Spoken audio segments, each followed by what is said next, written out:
G'day viewers, my name's Graham Stevenson and I'd like to invite you to come on a journey of creativity and learning and adventure through the series Colour in Your Life. There's an artist in every family throughout the world, and lots of times there's an artist deep down inside all of us as well. So grab your kids, your brothers, your sisters, your aunties, uncles and mums and dads and come and see how some of the best artists do what they do.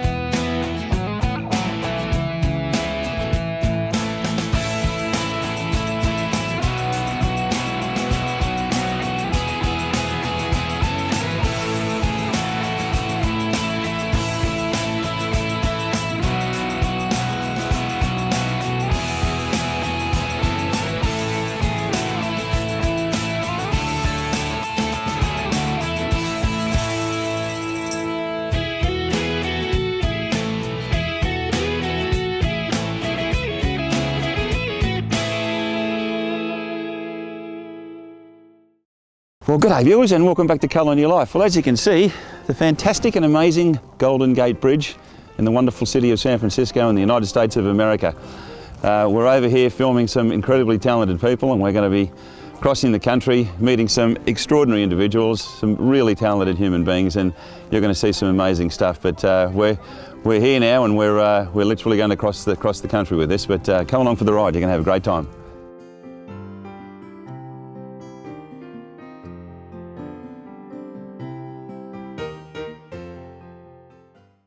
Well, hi folks and welcome back to Colour in Your Life. Well, we are in the United States of America and we're in California in a city called Livermore, and I'm with an amazing miniature artist, Barbara Stanton. Welcome to the show. Thank you. It's very exciting to be on your show. Thank you so much. I mean, Barbara is actually our first American artist for Colour in Your Life, which is really exciting for us. It's fantastic to be here. But behind me, as you can see, this lady paints the most extraordinarily tiny images that you've ever seen that go from nature to portraits to landscape, wildlife. It's amazing what she does.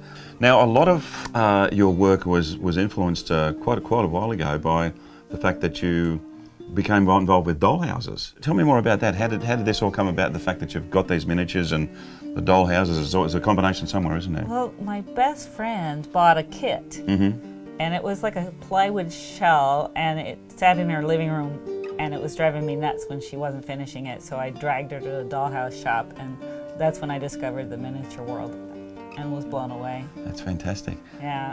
And you've basically developed it from there, I mean, obviously. Yeah, I thought if you're going to have real porcelain and sterling and crystal chandeliers, you might as well have real oil paintings in your dollhouse. So I've always loved to paint small, and I did it for my mom, but I didn't think anyone could afford the time that I put into it, and turns out it was wrong.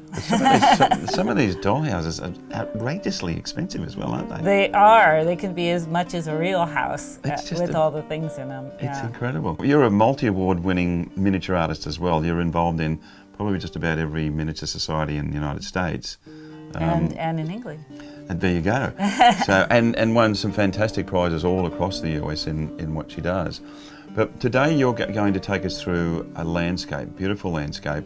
Whereabouts was this particular picture shot? That is in Santa Cruz. Actually, it's near Santa Cruz in Boulder Creek. Okay. And it was in a little creek right next to the little hotel we were staying in, and we were just like, really? It's not even a park. It was just like a drainage ditch, and it's gorgeous.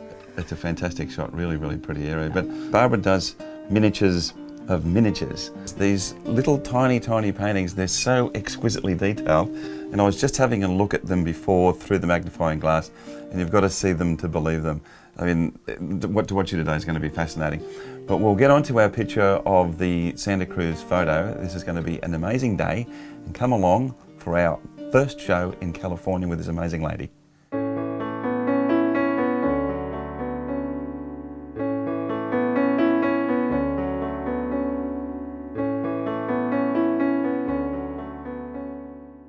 Okay, Barbara, one thing that you were telling me before we started was that it was very important for people that paint miniatures to have the correct posture. Can you tell me a little bit more about that? Yes. Miniatures have a problem with leaning over when they're painting. instead of sitting up straight. So I always have a lumbar pillow and a good chair, and I'm always have my work at eye level so that I'm always sitting upright. I have to make sure that I am not, in a bad position, because I will be in pain later. Yeah. And another thing that you've got there is the glasses, magnifying glasses for your glasses. It helps to see. Absolutely. I mean, obviously it brings it closer. Now, also the brushes that you use, they are just, some of them are one hair. And you've actually said that your husband Bill, who has a beard, you've made a brush out of one of the hairs of his beard, which actually works better for you than just about anything else on the market. It has the right stiffness to it. He brought home this other one-haired brush. It's made out of a camel's hair, and it has a very nice stiffness to it, but neither one of them are very useful. I don't use them very often except for my tiniest little pieces.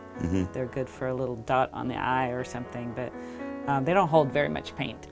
I really prefer my 20-aught liner. It comes to a nice point and it holds the paint. I don't have to keep dipping all the time. Yeah. And your paints that you're using, what type of paints do you use? I'm not a purist. I have a lot of different brands maybe, but I try to keep it to a simple palette. Probably have more on it today than I usually do. And it's oils? And it's oils, yes. Okay. When I'm teaching, I use the water mixables. Because I teach children and other people are sensitive to the solvents and the turpentine. So the water mixables, I use the Winsor Newton Artisan brand, and I really like their medium as well. And so they can clean up with soap and water. Fantastic. And also the surface that you use, I mean, these are just tiny, tiny little boards, but there is a particular type of surface that you paint these on as well. I like an artist board, something that's smooth. This is clay board, and I sand it to make sure that it's smooth. I also paint on a silk canvas that I design myself, and I make it myself. And there's ivorine, which is a synthetic ivory. It's kind of a plastic, but it's very slick and it holds the detail, and it's beautiful for portraits. Fantastic. All right, well, how do we start a Barbara Stanton miniature? How do we go about it? I like to start, like any full-size painting, at least not everyone starts the same way, but I like to start what's furthest away first and start bringing it closer. That way I do the sky before I do the mountains and then the trees in front of that. So it just gives a natural progression that nature has. So that's how I start, from the back going forward. Okay, So you have to imagine everything, what's behind that. Yeah, and just in tiny, tiny miniature, bud. Yeah, Way well, through. it looks big now. Yeah. When you hold it up like that. And with your posture, what about your breathing as well? I mean, there would have to be part and parcel on that, wouldn't there? I don't know. Yeah. I've never really noticed if I breathe differently. I've been doing this since 1989. Okay, that's a long time. 26 years. That's pretty amazing. So, all right, well, let's see how we start you one of these. All right, so I don't start with my smallest brush. I don't need all of these. I'm going to put them down. I like nice filbert, and it can go into small spaces as well as wide spaces. And I will start with what's furthest away. I've already pre-mixed some of these colors, and this color is very close to the color of the canvas, so you won't see it very well. And I can go right on top of my sketch, because I will find it again. If I drew it the first time, I can draw it again. And it usually shows through anyway, and if I'm trying to paint around these tiny little details, it won't look right. But you actually use a wet-on-wet technique as well. I do. A lot of people are nervous about painting wet on wet, but I love it. And like acrylic paints just dry so fast that that I don't have time to blend. And I love blending. I've found when I'm painting green stuff that if I put in purple underneath the green, it just adds to it. There's something about it's close to a complementary, and it gives that feeling of depth. So I like to put a little bit of purple like right behind where I'm putting my green stuff. Yes. So Barbara, being the skilled artist that you are, what is your motivation to stay with the miniatures? I think I paint better in miniature. I enjoy it more. Those big ones take forever and I get bored halfway through them. And I love the beginning and the finishing of a painting, and to have it all happen in a fairly short amount of time. I put a lot of hours into them, but every minute is about the details, and that's what I love the most. So. Sure. But in saying that, you have been asked and did paint a mural that was 22 feet by 7 feet. Ironically, they came to me because I do portraits. They needed somebody to do portraits, and it was my hometown, so I couldn't turn them down. So it's very cool. I have a large mural in my hometown on Main Street. So. From one extreme to the other. Yeah. There's one piece that you actually won first prize for in a recent competition in Florida, I think it was, called Delphiniums, and the exquisite detail, it's just mind-boggling to think that you can actually get that much detail in a piece like that. It's incredible.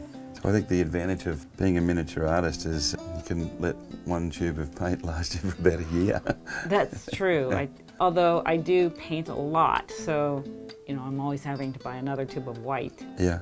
With a lot of these societies, and I'll just mention some of them as well, you have the Miniature Artists of America, and also the International Guild of Miniature Artisans, and also the Miniature Art Society of Florida, and the Miniature Painters, Sculptors and Gravers Society, and the Hillard Miniature Society. There's still a number of them around, regardless. Yeah. Do you do a lot of demonstrations at these places as well? I demonstrate locally more. I've demonstrated at the Florida show. When I'm at a dollhouse show, I'm always painting, so I have the crowd looking over my shoulder.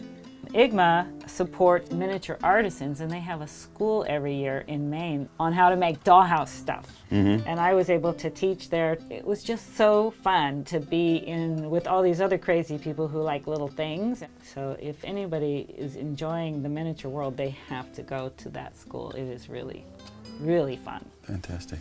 So do you find that the surface that you're working on there tends to pull the paint a little better than other surfaces? You want it to have a little bit of texture to hold the paint. When on the ivorine, it's really slippery, which makes it really hard to work with. But like I said, I keep trying new challenges. You also make the most exquisite, tiny little jigsaw puzzles that are actually sold through the dollhouse industry. You can get them on my website. Because I sell to the dollhouse crowd and I go to the dollhouse shows, I'm always looking for a new product to sell to someone who's a collector. I did a puzzle for full size for my family out of another painting that I did, and I thought, oh, it'd be so cool to have it in miniature for the dollhouse people with my little images on them. So I after much research, finally found someone that could do it for me at a reasonable cost. So right now I have 7 different images on it, and I don't know what I'm going to do next. If anyone has a suggestion what they want on a puzzle, Okay. I'll be happy to put it on a puzzle for them. I've never seen a jigsaw puzzle that small, without a doubt. I try to get to be the world's smallest puzzle, but I don't know if I'm quite in the Guinness Book. To be pretty close to it, without a doubt. But you've got such a wide variety of work as well, even from your nudes. I mean, tiny, tiny nudes. And you don't realise, as I said, you'll see these on the TV screen and you sort of think, my goodness, they look like full-size paintings, but the one that I particularly like is a picture called The Beach Near Morro Rock. Oh, yeah. And the atmosphere in that and the light is just fantastic, but it's a tiny painting. We went down to Morro Bay every year for a show down there. I insisted we go to the beach at least once, we have to go to the beach. And I loved that the beach, I've been to that beach hundreds of times. And every time it's different. Like the gypsy on the beach, the pony, that was on the same beach. Okay. It's a whole different scene. And the little girl at the beach also. At Morro Bay. So there's so much on the coast that I don't think I'll live long enough to paint it all. Yeah, I mean, and the California coastline is just So beautiful. It is. So it's very rugged in some areas, but just tranquil in others. Now, a big part of your painting career is doing commissions for people as well. People can contact you about these anyway at your website. I have a collection of vintage frames that I can put, you know, a painting into, or if you have your own locket, you know, sometimes an old locket is kind of neat to fill. So one of the secrets to painting wet on wet is making the top layer a little thicker. If it's really thin, it will just disappear into the paint. Yeah. Also the pressure, sometimes they go right into the under layers and you have to kind of float it on top. You barely touch it. So this is that little stencil brush, and it's kind of cool. It does these tiny little dots. And these are all the fantastic techniques you teach to your students. You've got a very successful school that teaches people how to paint miniatures as well. I also teach full-size art. It all relates. Only my more advanced students really enjoy the miniatures. I'm a bad influence on them. Yeah, but if somebody wants to get in touch with you about the workshops that you do, what's your website? It's barbarastanton.com. It's pretty easy. It's hard to forget. Now, one of the art galleries that is dear to your heart is the Livermore Art Association. Yes, I've been a member of the art gallery for more than 25 years. And it's our best kept secret in town here in Livermore. One of the other galleries that you exhibit in is the Prentice Gallery up in the fantastic town of Mendocino on the coast. I am very honored to be in that gallery, and right now I'm giving her new work, so hopefully soon it'll be on display. Fantastic, yeah, that's really great. Some of your work, when you look at it closely, I mean, there's a picture that you've done called Eavesdropper with zebras. I think the light in this particular piece is fantastic, it really is. But it's like even tiny, tiny little zebras that look like it's a painting that's 3 foot by 4 foot. Yeah, and it is one of my larger pieces. It's like 4 by 5. It's just huge. It's huge. And while we're on the animals, you've got a video out. It's one of your teaching videos, and you actually teach people how to paint a cheetah. There's one particular picture called the Spotted Huntress. And I would thoroughly recommend, if anybody wants to know how to paint miniature animals and miniatures. Step by step, Yeah. and That's from the beginning to the end. Definitely a must for you, without a doubt. Prints are still available. There you go. There you go. Luckily with oils, it's very forgiving. It goes back and forth. I've learned not to be afraid to do anything because I can undo it fairly quickly. That's hopefully a big lesson you teach your students. Yes. Don't be afraid. Don't be afraid. It's just paint. Yeah. And you can't learn. Some people are so afraid. Even that white canvas, they're afraid of a white canvas. And so I tint my canvases sometimes, you know, just if an artist is afraid of a white canvas, just paint it pink. Yeah. And then you don't have a white canvas anymore. Yeah. Well, apart from doing these amazing miniatures, you also make the frames and the tiny little easels that go along with this. It's really part and parcel of the package of buying one of your pieces. Every miniature in those tiny frames come with their own little easels, so you don't need a dollhouse to put your paintings on. You can put it on the little easel, and you can put it anywhere, on a desktop, on a shelf. They're really cute. They go with everything. And you also get the little glass domes that go over the top of them. Well, the tiny ones, we did a little dome for them because I stole the idea from a friend. I thought it was really cute. They look like little test tubes or something, and my husband turned the little bases for them so they're a little bit more elegant than the cork that was sitting in them. I mean, you've actually painted some of your students as well. You got one which is it's a bit like your Vermeer. Yes, that was my Vermeer moment. Student, yeah. You never know when the light is going to hit something just right, or the colors are going to hit you in the face. So you have to always be ready. As an artist, I tell my students, you've never noticed shadows before today. But now you will always look at shadows and ask yourself, what color is that? Even the exquisite detail, the picture of Blue Bonnet, which is a young lass with a blue hat on. I mean, the detail in that is just mind-boggling. Funny how they look so angelic when they're in vintage clothing. Yeah. little did we know. Yeah, little devils. I learned to draw when I was like in 7th grade. My teacher said if I drew at home, I would get extra credit, and I never got an A before, so I thought I'd try. I liked to draw, but I didn't think I was very good at it, honestly. I thought everyone else on the planet had talent, and I did not. And when I showed him my drawings reluctantly, just to get the grade, he said, "No, you're getting better." I'm like, "What do you mean?" He goes, "Well, this one is probably the first one you did, and this one's the last one." And I'm like, "You mean I can get better at this?" And he's like, "Yes, it's a skill. You can learn how to draw better. The more you practice, the better you're going to get." And I just went, I want to draw good. And I went like obsessive drawer. The word talent makes you feel like you have to be born knowing how to do it. But I worked at doing this. I did it. And if I could do it, I think a lot of people. And I know there are some people that just don't have the eye-hand coordination, but I don't know if I had it either. I just developed it. In painting these wonderful pieces, there must be some type of international standard for miniatures. So what would that be? They generally want it to be like 25 square inches with a scale of 1 inch equals 6 inches. So that means if your face is 6 inches tall, then it has to be about 1 inch in the painting. And they're pretty strict about it. Really fine details, really highly polished.